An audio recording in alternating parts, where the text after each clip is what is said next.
So good morning, this is Mike Piccirillo. I'm the Executive Director of CASDA, and I'm here with Kathleen McLean, who is the President and CEO of the McLean Group. The McLean Group is a new corporate partner of CASDA, and we're happy to have the opportunity to speak with Kathleen. So welcome, Kathleen. Thank you, Mike. So we've been talking a lot at CASDA about diversity and about culturally responsive pedagogy and topics that are really key and important to educators in today's world. But first I'd like to start with getting to know a little bit more about you and your background and what brought you to this work. Well, that's a good question. What brought me to the work? I grew up predominantly in a black and brown community in Brooklyn, New York. And when I moved up here to Latham, New York, with my husband and had my children, what brought me to the work was my daughter, Danielle, my eldest, because she was around predominantly white students. And one day she came home from school and she took a yellow towel and put it on her head and started to swing the towel around. And I was like, what is happening here? And what I realized, she didn't have the words to articulate it, but I started to do more investigation. And what I saw is that Danielle wanted to emulate and look like the students that she was around, which were predominantly white children. And as a result, I just was, and myself were the only few black families in the community. And I said, what can I do? Great. And so the McLean Group obviously does some specific work with school districts. Can you talk about what that work looks like? Yes. What we do is we always meet with the leaders first, and they tell us, what are some of the concerns. We do a consultation to get information, a needs assessment, to find out what their needs are. And one approach we're using with one particular school district at the time is we have an IES, which is an intercultural effectiveness scale. It's like a 20-minute survey where people actually fill it out, and then it prints out some results where people can see how comfortable they are with differences. So there's different snapshots that shares that with them. And so from that, and that's how we start the work. Right. So the IES, talks about the differences. Once we get that snapshot, then we'll go into the conversations.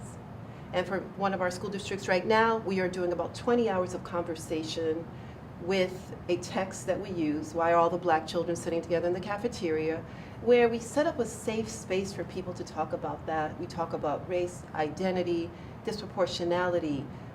Why are some kids getting more than others? How come some kids are on a track for AP, advanced placement, that is, and some are not?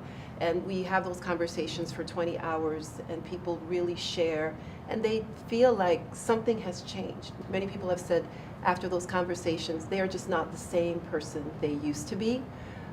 Then we do training, because I feel that training in itself is ineffective without a change of heart or mindset.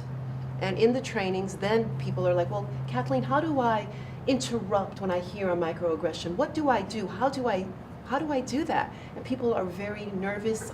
They don't know what to do. And so we do tools for engaging in difficult conversations. And how do you interrupt it in a way when it is somebody who is your supervisor, or it is somebody that you have been friends with for a very long time?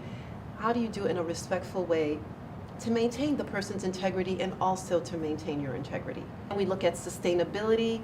Once all of the participants have been trained, then we look at how can they move this forward. Then we say, okay, what are the steps you're going to do in the school districts? What do you identify as your problems or your issues? And then once they do that, then they come up and they create a plan and they move it forward with different teams of people. Let's say one team may say, we're going to focus on curriculum. One team may say, we're going to focus on the libraries. So depending on what the needs are. Right. Well, one of the things that I was impressed with when I had the opportunity to visit one of your trainings was that you really got at the question of who. And I think that's critically important. Who are these teachers that are in the classroom? Who are they as a human being? I think it's critically important that we start with that question as, who are you? And to really delve into what makes you think the way you think, believe what you believe, act the way you act on those particular beliefs. Can you talk a little bit more about that part of the process in terms of engaging people on the level of who? The reason people can bring their who, so we start off small where people start to know a little bit about each other, little bit, little bit, little bit.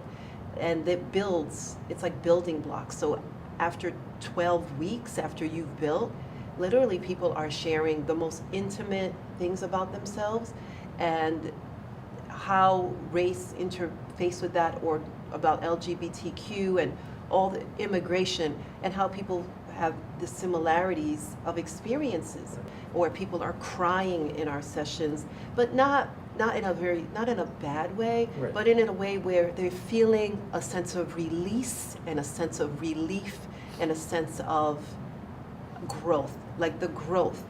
I think last week, it was 3 weeks ago, a principal raised his hand.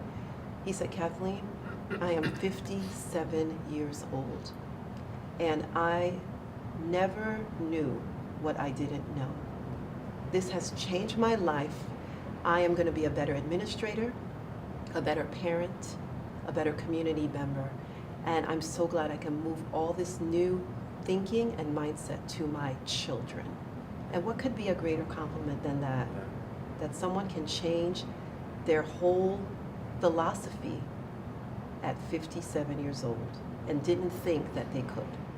And that was really evident in the one session that I attended. People, obviously, were talking about very personal, difficult issues, and they were doing so, though, very comfortably, I felt. And it was one of the reasons why I felt it was important for CASDA to strike up this partnership with McLean Group, because we feel that this is the work that needs to be done. Mhm. And that your approach to it is really the right approach. We're not shortchanging the process.